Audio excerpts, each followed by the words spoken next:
como te quiero, Colombia.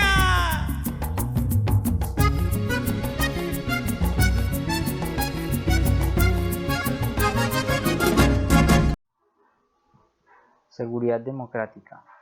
Plan Nacional de Desarrollo, periodo presidencial Álvaro Uribe Vélez, 2002-2006.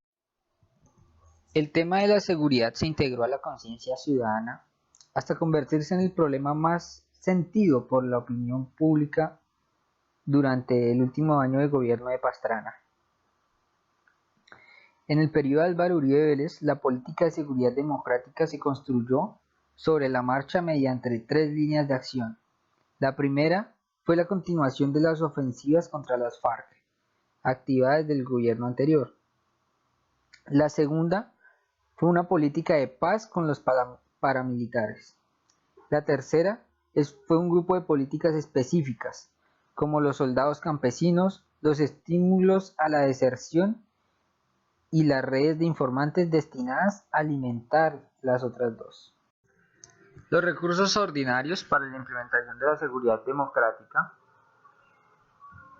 como se puede apreciar en la tabla de presupuesto según el Sistema Integrado de Información Financiera y la Oficina Asesora de Planeación, tenemos la distribución de unos recursos ordinarios aprobados para el sector central y la fuerza pública, que pues en total de disponible alcanzó una suma superior a los 45 billones de pesos para el periodo comprendido entre el 2002 y el 2006. La distribución fue del 63% para las fuerzas militares, que las componen el Comando General, el Ejército Nacional, la Armada Nacional, la Fuerza Aérea, entre otros, y la Policía Nacional con un 37%. Y pues luego de esto, para suplir una falta de presupuesto, se declara un estado de conmoción interno y se aplica un impuesto para preservar la seguridad democrática mediante el decreto del 11 de agosto 1838 del 2002. Este proyecto se encontraba articulado a los objetivos estratégicos definidos para el sector. De esta manera, el objetivo de la protección de la población contó con el 62% de los recursos del presupuesto de inversión, donde le siguieron en importancia el fortalecer el control estatal en todo el territorio nacional con el 16% del presupuesto y mantener la capacidad disuasiva con el 15%, concentrándose en estos 3 objetivos el 92% del presupuesto de inversión.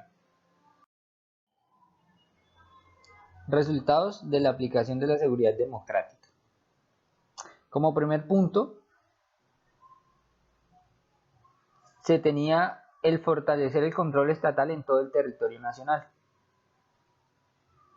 En la siguiente tabla podemos apreciar una estadística del pie de fuerza de la fuerza pública, donde se observa un incremento del 30% en los efectivos de la fuerza pública, lo cual facilitaría y apoyaría la sostenibilidad de las operaciones militares para la recuperación del territorio nacional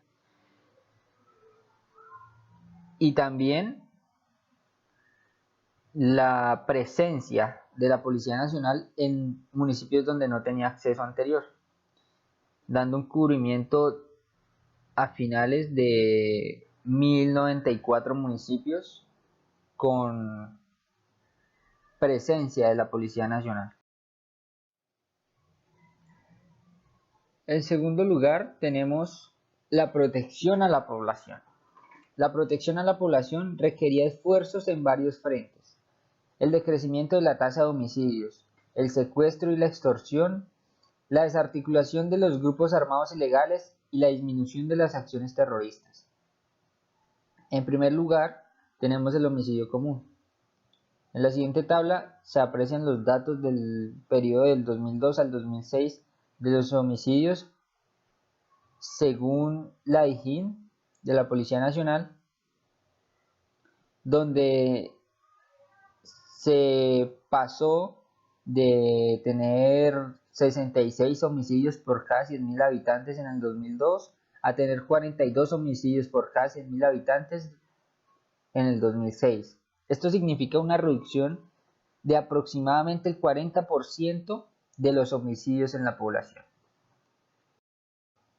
En los casos de víctimas y masacres en el periodo del 2002 al 2006, el número de casos y víctimas presentó también un comportamiento decreciente, mientras que en el año 2002 se registraron 680 víctimas, para el año 2006 se registraron 193.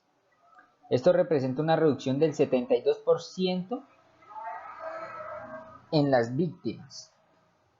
Estos resultados reflejan un logro en la estrategia de control y la consolidación del territorio nacional, y también el debilitamiento de los grupos armados al margen de la ley en su accionar criminal. En los casos de secuestros tenemos una disminución considerable, ya que en el 2002 tuvimos una cifra de 2.883 víctimas, una cifra muy superior registrada a la que en el año 2006 serían 687 víctimas por secuestro, lo cual representa una reducción muy considerable del 76%. En este mismo periodo, el secuestro extorsivo se comportó de la misma forma. Tuvo una reducción del 83%. En el año 2002 se registraron 1.676 casos y en el 2006 se registraron 282 casos de secuestro extorsivo. Esta reducción repercute también considerablemente en las finanzas de los grupos al margen de la ley, ya que junto con el narcotráfico eran las fuentes de financiación para sus actos terroristas.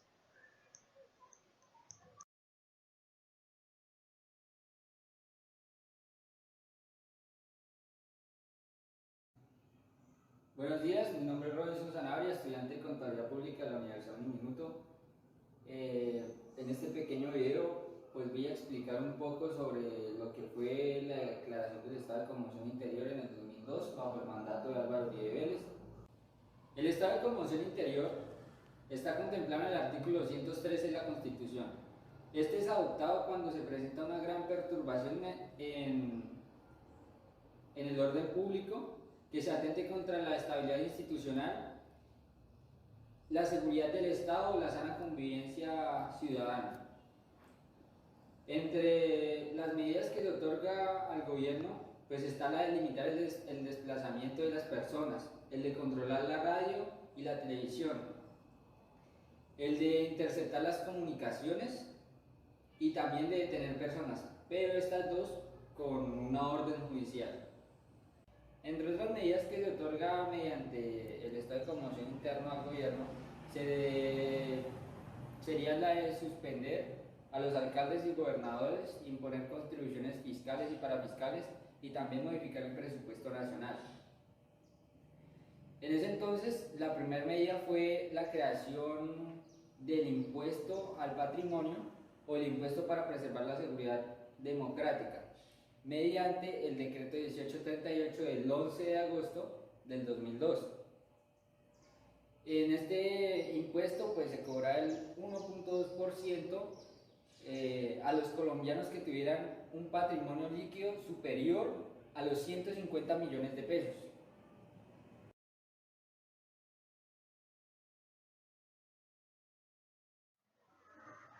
Conclusión de la aplicación de la seguridad democrática.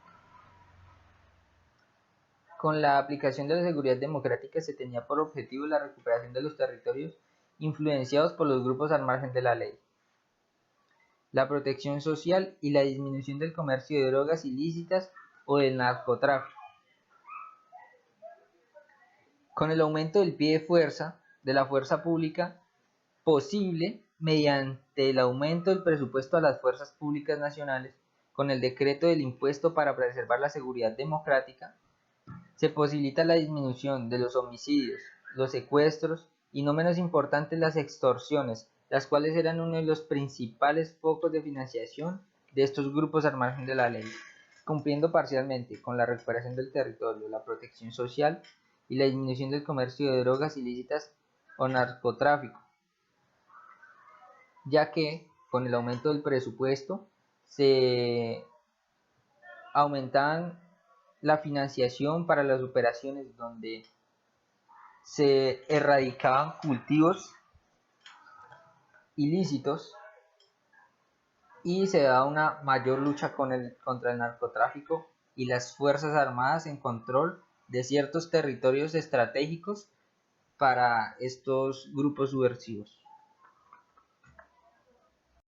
Sostenibilidad ambiental, conservación y uso sostenible de bienes y servicios ambientales, manejo integral del agua, sostenibilidad ambiental de la producción nacional, planificación y administración eficiente del medio ambiente.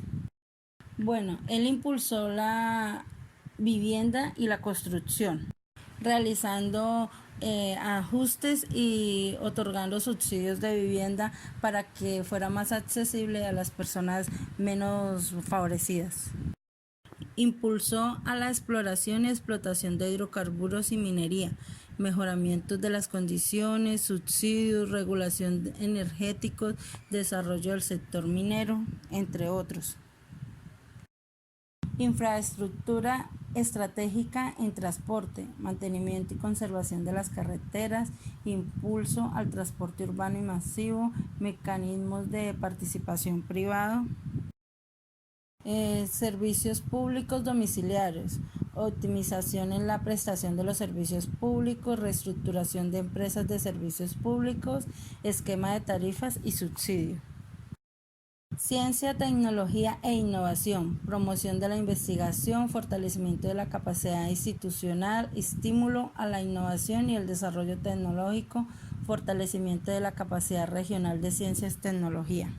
Política comercial, integración comercial, inversión extranjera, promoción de las exportaciones agrícolas, regionalización de la oferta exportable y desarrollo de una cultura exportada.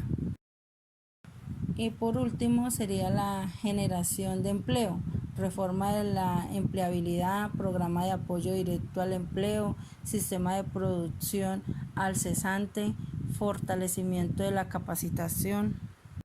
Bueno, ya para concluir, él decía que el crecimiento económico era un factor fundamental para la solución de los problemas de empleo y de pobreza. También decía que la recuperación del crecimiento necesitaba un ambiente macroeconómico y social más estable y seguro, y que por ello, para volver a crecer, se requería ante todo recuperar la seguridad fiscal, restaurar la seguridad jurídica y ajustar las finanzas del Estado. Él decía que el gobierno llevaría a cabo una serie de cambios normativos, regulatorios e institucionales orientados a propiciar lo que era la participación privada en los sectores de infraestructura, minería y de servicios públicos. Y es así como él impulsó el crecimiento económico sostenible y la generación de empleo. Muchas gracias.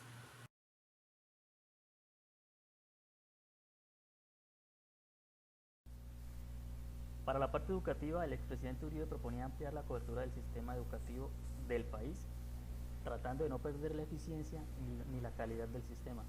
El expresidente en su plan de gobierno se proyectaba que generaría aproximadamente 1.900.000 de cupos para estudiantes, de los cuales 1.500.000 serían para bachiller y para estudios superiores serían 400.000. Para poder cumplir su objetivo de ampliar el sistema educativo, el expresidente Uribe creó el decreto 230 en el 2002. Este decreto tenía diferentes puntos. Los más relevantes era la ampliación de cobertura hacia las personas más pobres, independientemente su raza, su condición social. Todo el mundo tenía que ser aceptado en los colegios. Los salones de grado, cada grado se amplió de 35 estudiantes a 55, lo cual sería una carga mucho más fuerte para un maestro. También otro punto que salía es que los colegios dejaron de ser llamados colegios y empezaron a ser instituciones educativas. Al finalizar, realmente no se mejoró la calidad, ¿sí? Porque la calidad en vez de subir bajó, ya que con el decreto este 230 nada más se podía dejar perder solo el 5% del salón, nadie más podía perder, y esto lo que hizo fue bajar la calidad de los estudiantes. Todo esto lleva a que el sistema de educación no colapse. Prácticamente a los maestros les queda muy pesado, ya que con gran cantidad de estudiantes tienen que empezar a dictar más materias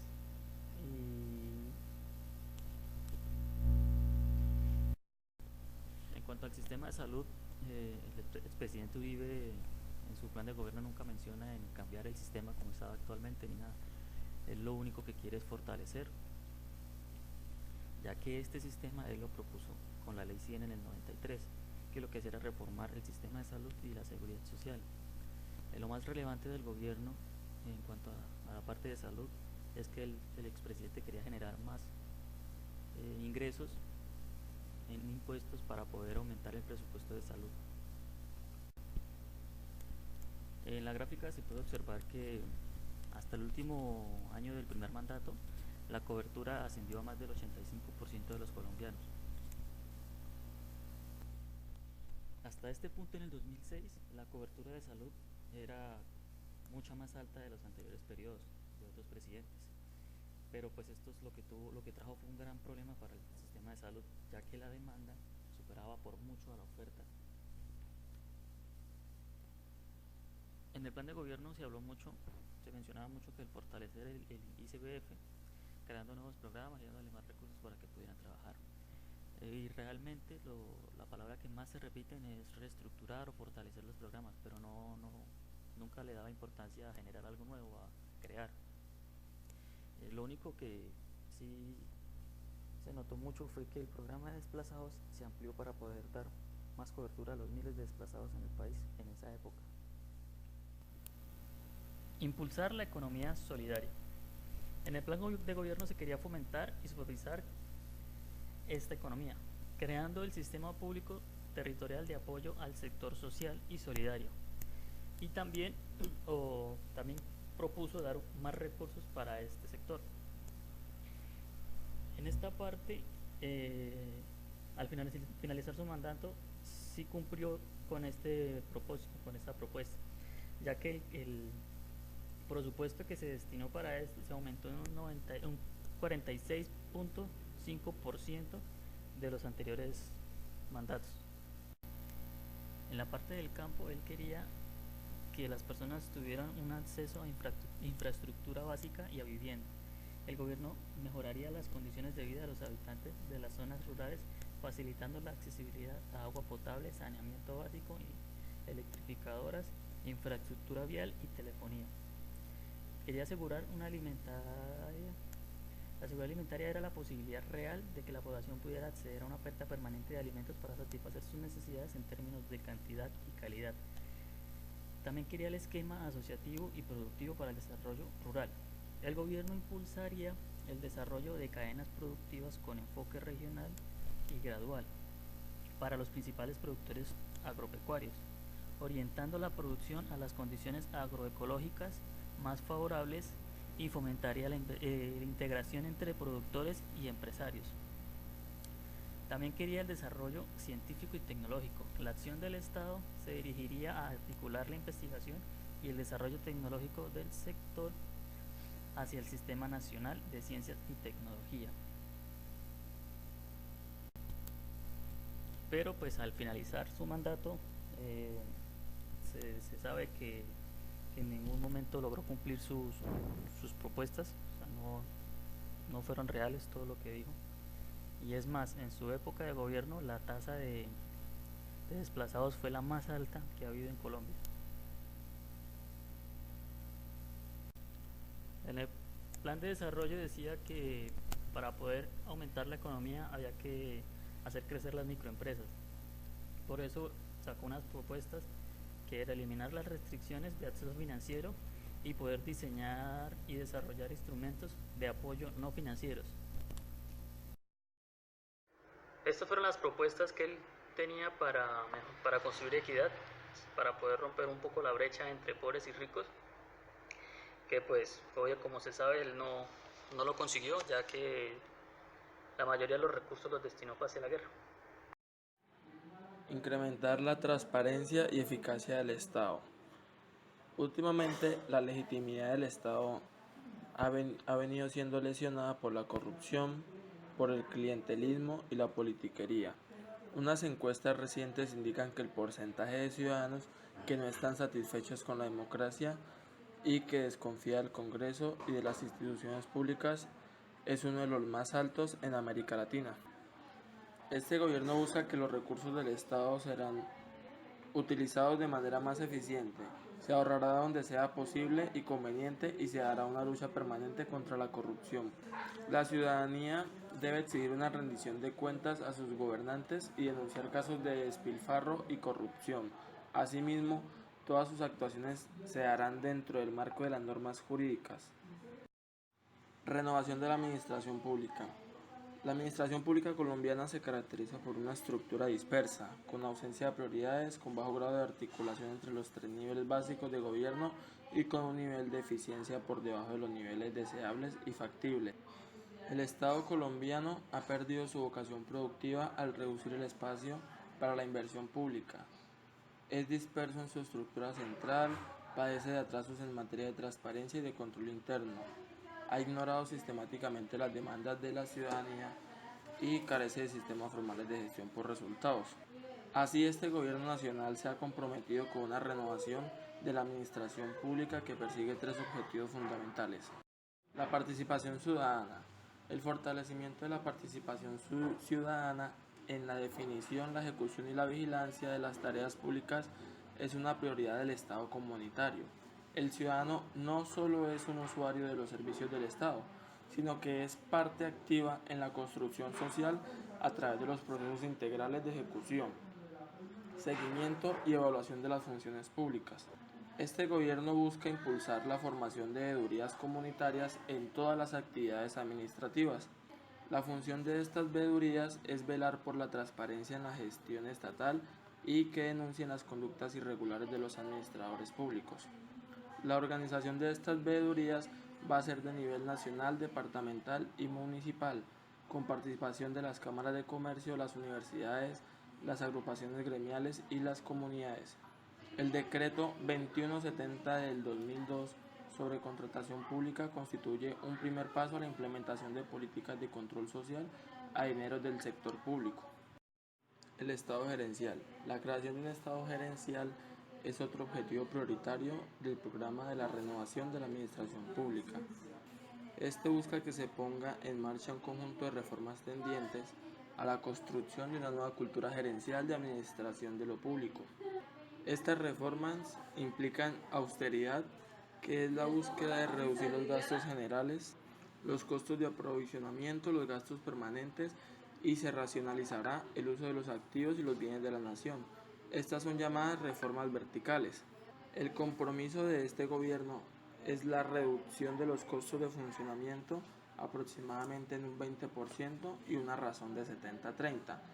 En el proceso de la renovación a través de reformas verticales sigue las directrices de la Directiva Presidencial número 10 del 2002 que indican repensar el papel que cumple el Estado en el sector, diseñar una estructura organizacional para la cabeza del sector, diseñar una red coherente con el ejercicio eficaz y eficiente de las funciones. Estas medidas de austeridad son de carácter obligatorio y se adoptarán de manera inmediata en el gobierno. La eficacia, eficiencia, productividad y gestión por resultados. En este sentido se adelantará una serie de políticas identificadas como cruciales para el mejor funcionamiento del sector público y para la sostenibilidad de las finanzas del Estado. Estas medidas son denominadas las reformas transversales, que influyen en todas las estructuras del Estado y deberán ser acogidas por todas las entidades del gobierno nacional. Entre estas reformas se destacan el empleo público. Es una iniciativa que definirá una política estatal integral para el empleo público y una nueva institucionalidad para la gestión del personal al servicio del Estado. Otra es el sistema de compras y contratación estatal. En este sentido, todas las entidades estatales divulgarán con anticipación a través de medios electrónicos sus programas y sus presupuestos de contratación e inversión, y también las características de los proyectos que vayan a adelantar. Otra reforma es la defensa legal del Estado, la cual busca una política única de defensa judicial de la nación. Esta en busca de prevenir el daño patrimonial del Estado derivado de las actuaciones antijurídicas y de la débil defensa que se hace de sus intereses. La gestión de activos es un sistema que comprende la reasignación de activos entre entidades públicas en función de sus necesidades. La gestión por resultados. Esta modificará el esquema de seguimiento a los resultados de la gestión del gobierno para que las metas de los programas y políticas sean compatibles con las redes fiscales del país. Transparencia y lucha contra la corrupción. A la corrupción se le dará tratamiento de problema de Estado, entendida no solamente como saqueo de erario, sino también como un fenómeno asociado a aquellas decisiones del sector público que no consultan el interés general, solo es para favorecer intereses personales o de grupo. Para luchar con este fenómeno, este gobierno implementará el programa de renovación del Estado, que incluye diversos mecanismos, particularmente en su componente de reformas transversales para hacer más transparente el manejo de la administración pública. Tal es el caso de la gestión por resultados. Es el nuevo sistema de compras y adquisiciones públicas, el mejoramiento del control interno, la simplificación de trámites y el gobierno en línea. Centralización, ordenamiento y desarrollo territorial. Colombia presenta grandes desequilibrios regionales. Nada más el 70% de la producción industrial y el sector terciario se origina en las 4 principales capitales, que conjuntamente representan 35% de la población total. Cerca del 90% de los tributos y 70% del gasto se concentran en 40 municipios. Además, el nivel de desarrollo y competitividad de los municipios presenta importantes diferencias. Por ejemplo, solo 139 de ellos tienen un nivel de desarrollo medio alto, mientras la gran mayoría, o sea 569, presentan un desarrollo medio. Por esta razón es muy necesario que los avances alcanzados con la descentralización política, administrativa y fiscal se capitalicen en función del fortalecimiento de la capacidad de desarrollo económico local y regional. En Colombia actualmente predomina un modelo de organización territorial político-administrativa, con una notable participación de nivel municipal y nacional y un bajo protagonismo de las asociaciones municipales y del nivel intermedio de gobierno, o sea, los departamentos. Para la descentralización y la autonomía regional, para la afianzación, esta se emprenderá a través de 3 líneas estratégicas. Primera, el fortalecimiento de la democracia local y participación de la sociedad civil en la gestión pública. El fortalecimiento de la descentralización administrativa y fiscal y ordenamiento y desarrollo territorial. El entorno macroeconómico. El crecimiento económico del 2002 al 2006 muestra una senda de crecimiento económico como es 2.0% en el 2003, 3.3% en el 2004, 3.7% en el 2005 y 3.9% en el 2006.